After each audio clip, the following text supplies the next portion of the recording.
نحمده ونصلي على رسوله الكريم أما بعد فأعوذ بالله من الشيطان الرجيم بسم الله الرحمن الرحيم رب اشرح لي صدري ويسر لي أمري واحلل عقدة من لساني يفقهوا قولي ربي زدني علما اللهم فقهنا في الدين آمین یا رب العالمین۔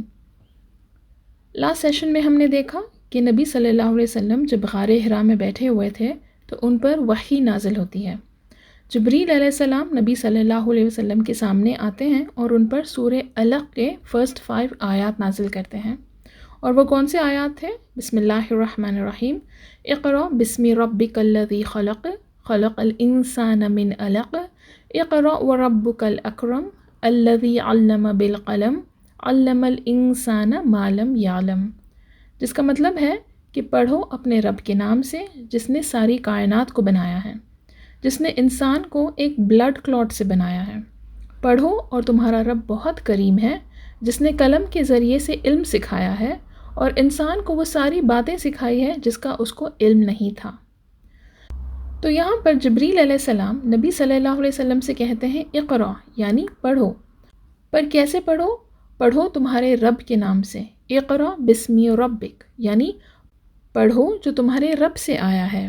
یہاں یہ جو ورڈ بسمی ہے جس کا لیٹر با ہے، اس کو اسکالرز اس طرح انٹرپریٹ کرتے ہیں کہ پڑھو اپنے رب کی مدد سے، ٹھیک ہے، read with the help of your Lord, یعنی تمہارا رب تم کو یہ بتائے گا، وہ تم کو سکھائے گا، وہ تمہاری پڑھنے میں مدد کرے گا، ٹھیک ہے۔ اور اس کا مطلب یہ بھی ہے کہ تم اپنے آپ سے نہیں پڑھ رہے ہو، اپنی میموری سے خود نہیں پڑھ رہے ہو، بلکہ تم کو تمہاری رب کی طرف سے یہ پڑھنے کو کہا جا رہا ہے، کیونکہ نبی صلی اللہ علیہ وسلم کو پڑھنا لکھنا نہیں آتا تھا، رائٹ؟ اور یہ اس لیے کہا گیا ہے تاکہ نبی صلی اللہ علیہ وسلم لوگوں کو کہہ سکیں کہ وہ جو پڑھ رہے ہیں وہ اپنی مرضی سے نہیں پڑھ رہے ہیں بلکہ اللہ کی طرف سے پڑھ رہے ہیں۔ وہ جو کچھ کہہ رہے ہیں وہ اللہ کی بات ہے، اور یہ اللہ کا ایک طریقہ تھا لوگوں کو بتانے کا تاکہ لوگ قرآن کو ریجیکٹ نہ کریں کہ یہ جو نبی صلی اللہ علیہ وسلم کہہ رہے ہیں یہ اللہ کی بات ہے، ٹھیک ہے۔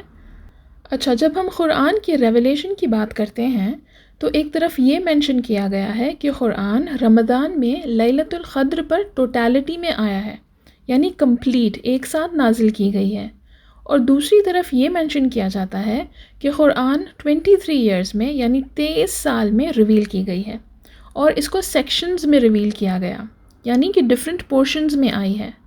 تو سب سے پہلے ہمیں یہ جاننا ضروری ہے کہ ان دونوں باتوں میں کوئی کانٹرڈکشن نہیں ہے، یعنی یہ دونوں باتیں صحیح ہیں۔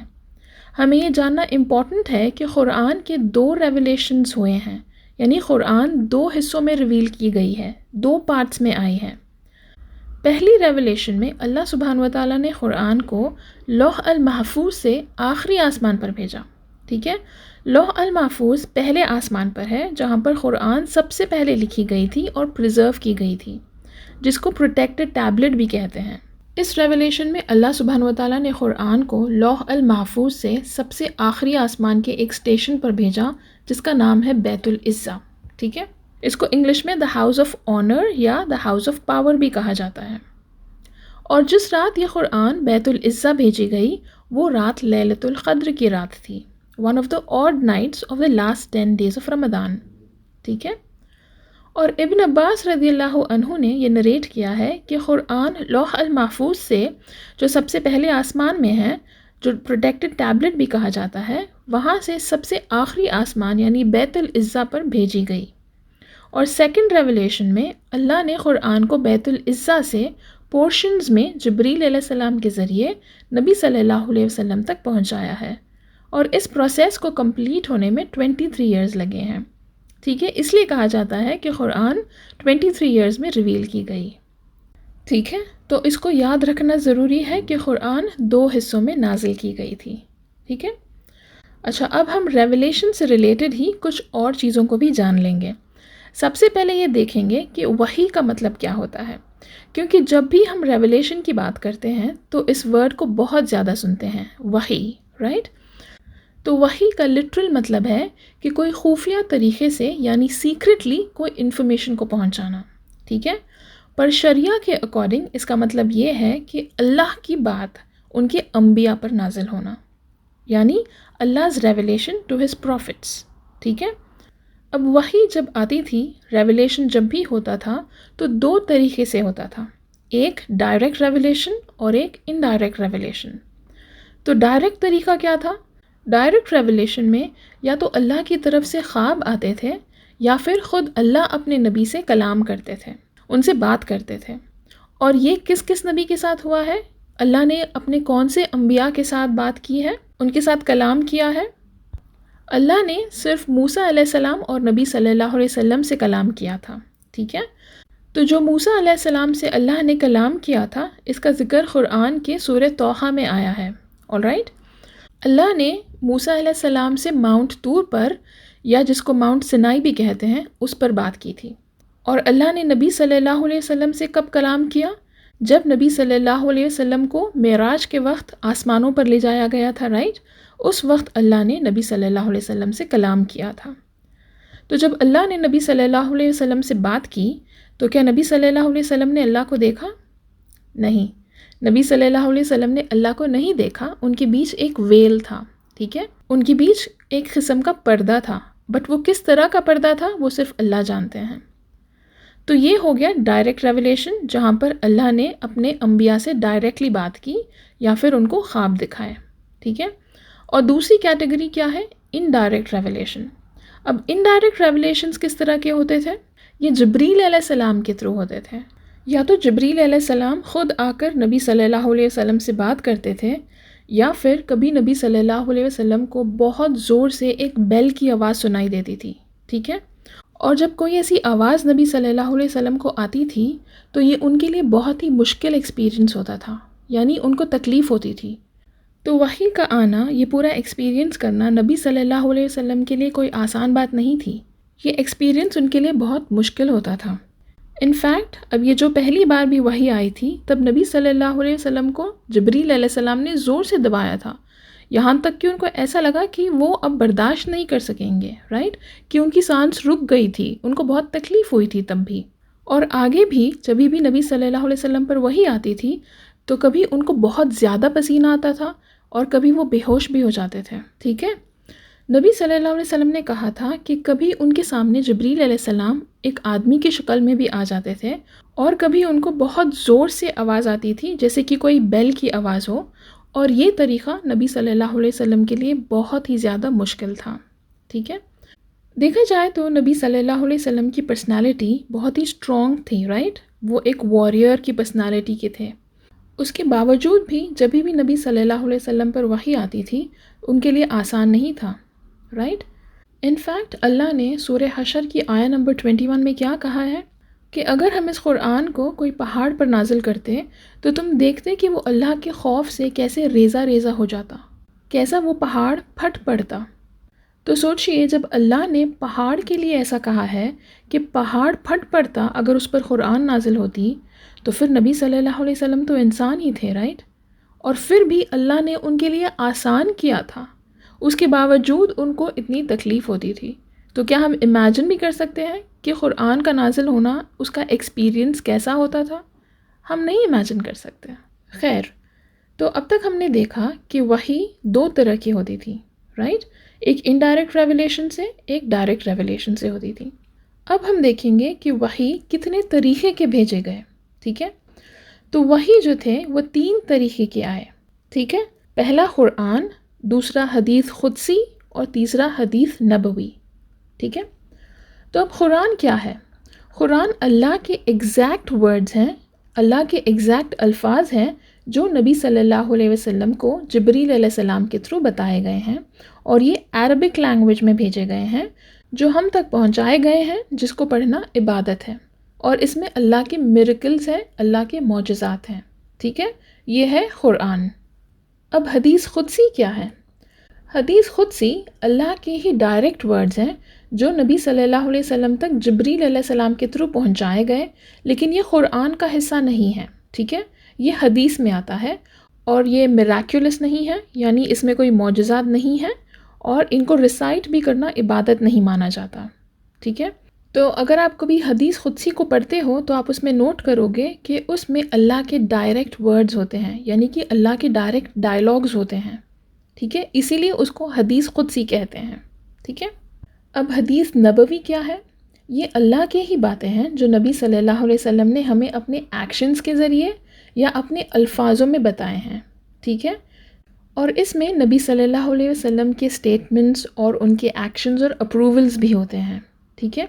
تو حدیث قدسی وہ حدیث ہے جس میں اللہ کے ڈائریکٹ الفاظ ہیں، اور حدیث نبوی وہ حدیث ہے جس میں نبی صلی اللہ علیہ وسلم نے اپنے الفاظوں میں اللہ کی بات بتائی ہے، ٹھیک ہے؟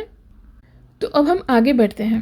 تو غار حرا میں کیا ہوا تھا؟ جبریل علیہ السلام نبی صلی اللہ علیہ وسلم کو آیات پڑھ کر سناتے ہیں اور ان کو ریپیٹ کرواتے ہیں، اور نبی صلی اللہ علیہ وسلم ان آیات کو ریپیٹ کرتے ہیں، اور پھر اس کے بعد جبریل علیہ السلام چلے جاتے ہیں۔ تو اب نبی صلی اللہ علیہ وسلم بہت ہی خوف زدہ ہو جاتے ہیں، بہت زیادہ ڈر جاتے ہیں، کیونکہ ان کو سمجھ نہیں آ رہا تھا کہ ان کے ساتھ کیا ہو رہا تھا، کہ کوئی اچانک ان کے سامنے آ کر ان کو زور سے دباتا ہے اور پھر ان سے زبردستی کچھ پڑھنے کو کہتا ہے اور پھر غائب ہو جاتا ہے۔ تو اب نبی صلی اللہ علیہ وسلم ڈرے ہوئے حال میں جلدی جلدی اپنے گھر جاتے ہیں اور خدیجہ رضی اللہ عنہا سے کہتے ہیں زمی لونی، یعنی مجھے کچھ اڑا دو، کور می۔ ان کا دل زوروں سے دھڑک رہا تھا اور خدیجہ رضی اللہ عنہا ان کو دیکھ کر ڈر گئی تھیں۔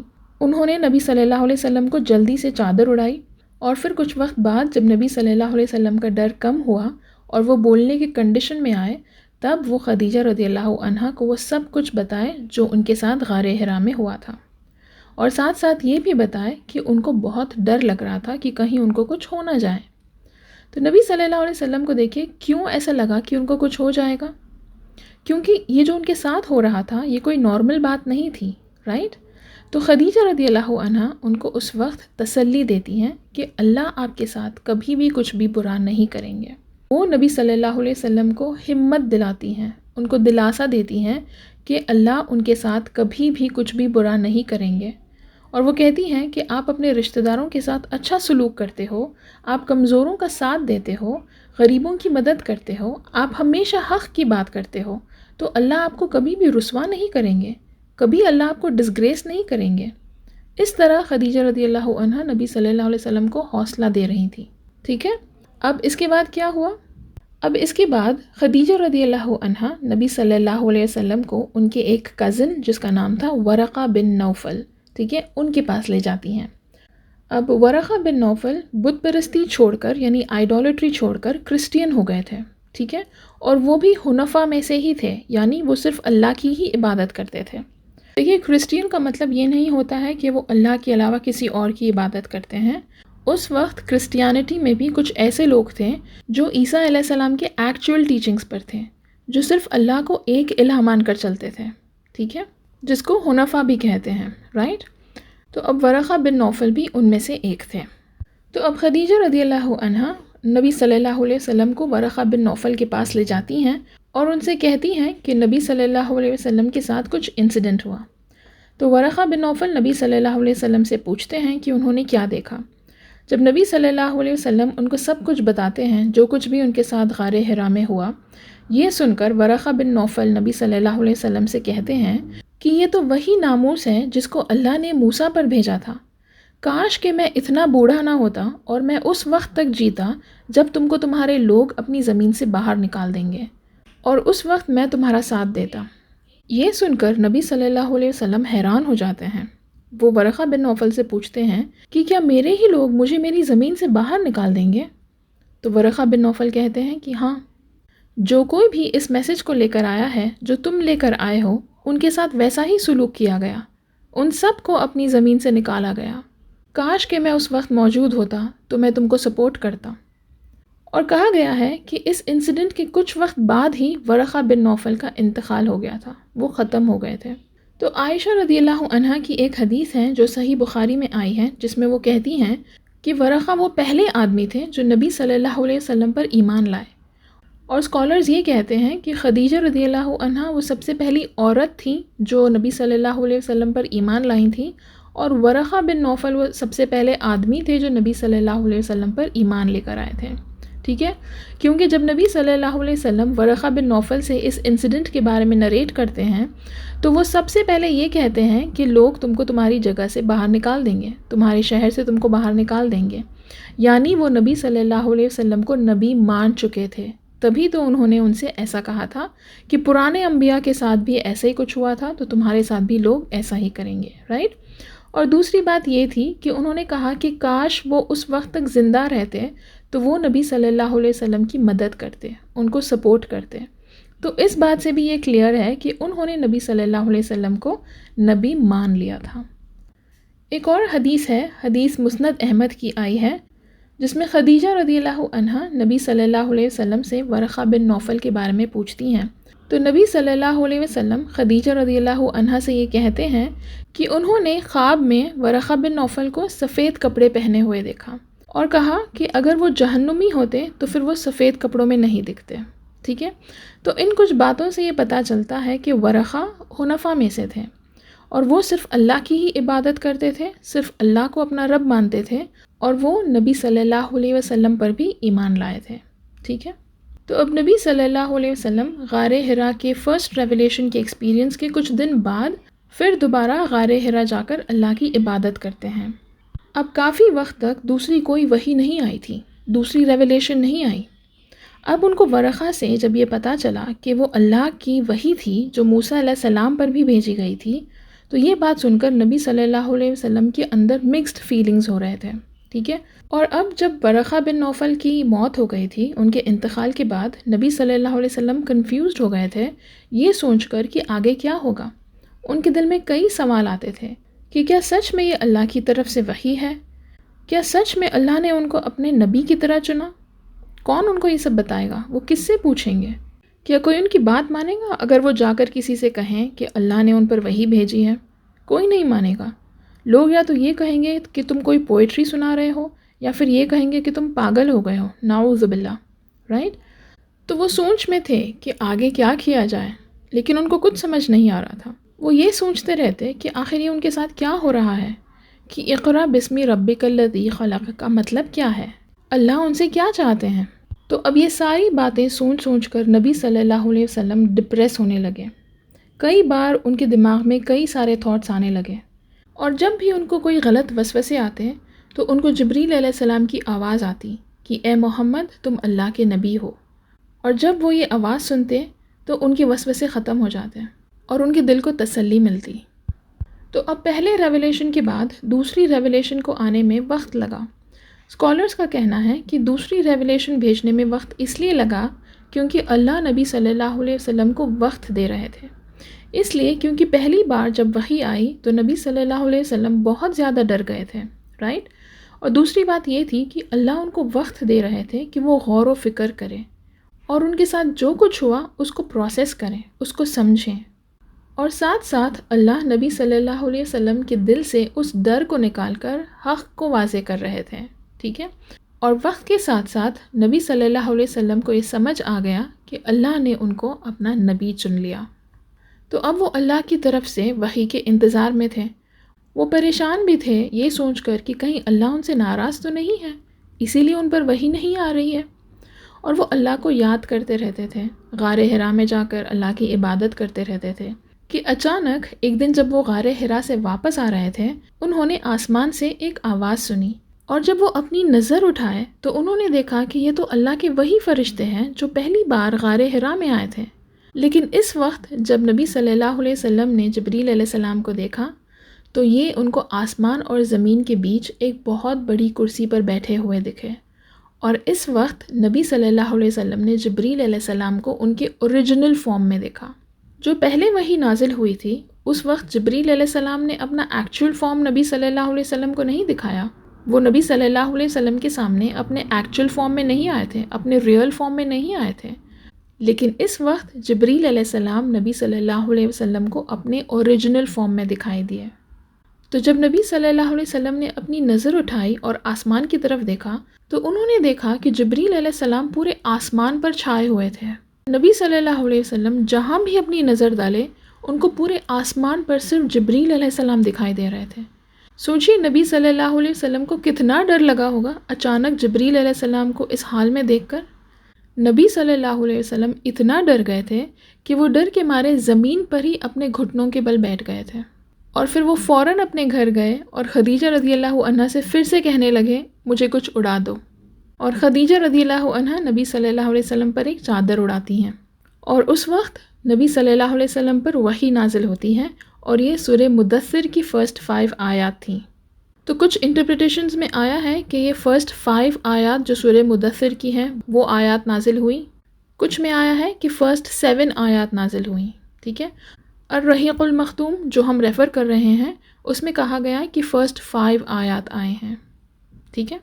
تو دیکھیے یہاں بھی نبی صلی اللہ علیہ وسلم دوبارہ ڈر گئے، رائٹ، جبکہ دونوں ریولیشنز کے بیچ کافی وقت گزر چکا تھا۔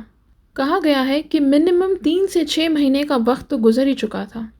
ابن سعد سے روایت ہے آن دی اتھارٹی آف ابن عباس کی ریولیشن کچھ دن کے لیے رکا تھا، بٹ میجورٹی کا کہنا یہ ہے کہ 3 سے 6 مہینے کا وقت لگا، ٹھیک ہے۔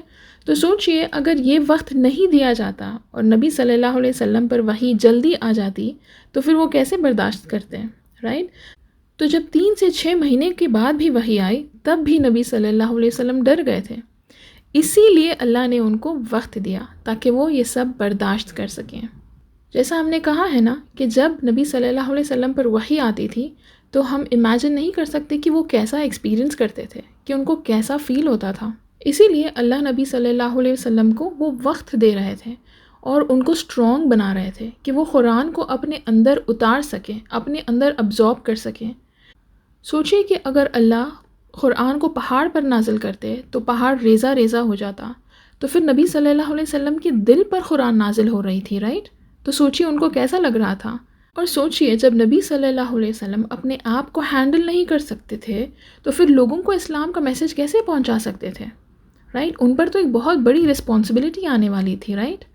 تو اس لیے اللہ ہی نبی صلی اللہ علیہ وسلم کی مدد کر رہے تھے اور ان کو وقت دے رہے تھے تاکہ وہ اس سب کو برداشت کر سکے، ٹھیک ہے۔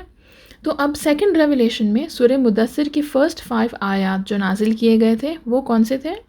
بسم اللہ الرحمن الرحیم، یا ایہا المدثر قم فانذر وربک فکبر وثیابک فطہر والرجز فہجر، جس کا مطلب ہے اے چادر میں لپٹنے والے، اٹھو اب خبردار کرنے لگو اور اپنے رب کی بڑائی بیان کرو اور اپنے کپڑے پاک رکھو اور شرک کی گندگی سے دور رہو۔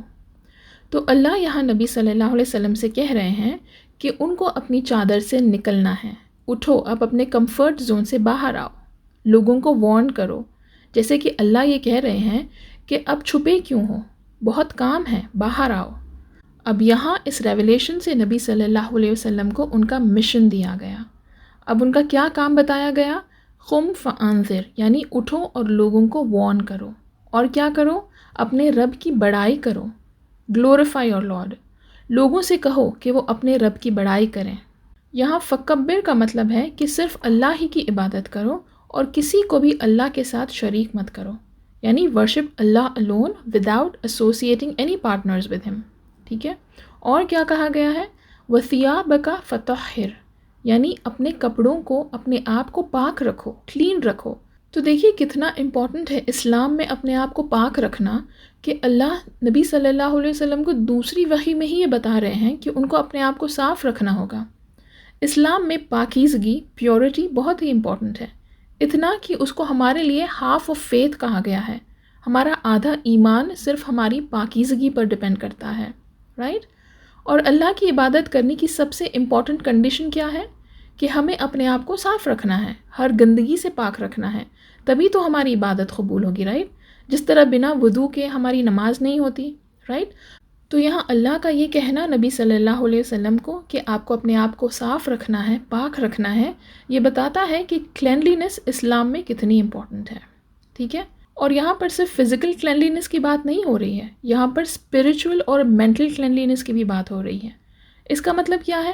کہ انسان کو اپنے آپ کو فزیکلی کلین تو رکھنا ہی ہے، پر ساتھ ساتھ اپنی سوچ بھی اور اپنا دل بھی صاف رکھنا ہے، رائٹ۔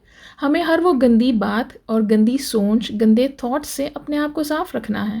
جیسا ہم اپنے آپ کو فزیکلی صاف رکھتے ہیں، اپنے کپڑوں کو صاف رکھتے ہیں، اپنی چیزوں کو صاف رکھتے ہیں، ویسے ہی اسپریچولی ہمیں اپنے آپ کو صاف رکھنا ہے، اپنے کیریکٹر کو صاف رکھنا ہے، ٹھیک ہے۔ اب نیکسٹ آیت آئی ہے وَالرُّجْزَ فَاهْجُرْ، یعنی کہ ہر گندگی سے اپنے آپ کو صاف رکھو، اور یہاں گندگی کا مطلب ہے شرک، یعنی اپنے آپ کو شرک سے دور رکھو. ٹھیک ہے. تو اسکالرس کا کہنا ہے کہ اللہ نے نبی صلی اللہ علیہ وسلم کو اپنے فرسٹ ریولیشن میں نبوت دی تھی اور اپنے سیکنڈ ریولیشن میں ان کو اپنا رسول اپوائنٹ کیا. ٹھیک ہے. ان کو رسالت دی، ان پر ذمہ داری دی، ان کو 2 ٹاسکس دیے گئے. ٹھیک ہے. پہلا ٹاسک کیا تھا؟ قم فانذر، یعنی اٹھو اور وارن کرو لوگوں کو. تو یہاں اللہ نبی صلی اللہ علیہ وسلم کو حکم دے رہے ہیں کہ ان کو لوگوں کو اللہ کے بارے میں بتانا ہے، اللہ کے بارے میں سکھانا ہے، اللہ کے بارے میں آگاہ کرو ان کو، رائٹ؟ اور ان کو گناہوں کے کانسیکوینسز بتاؤ.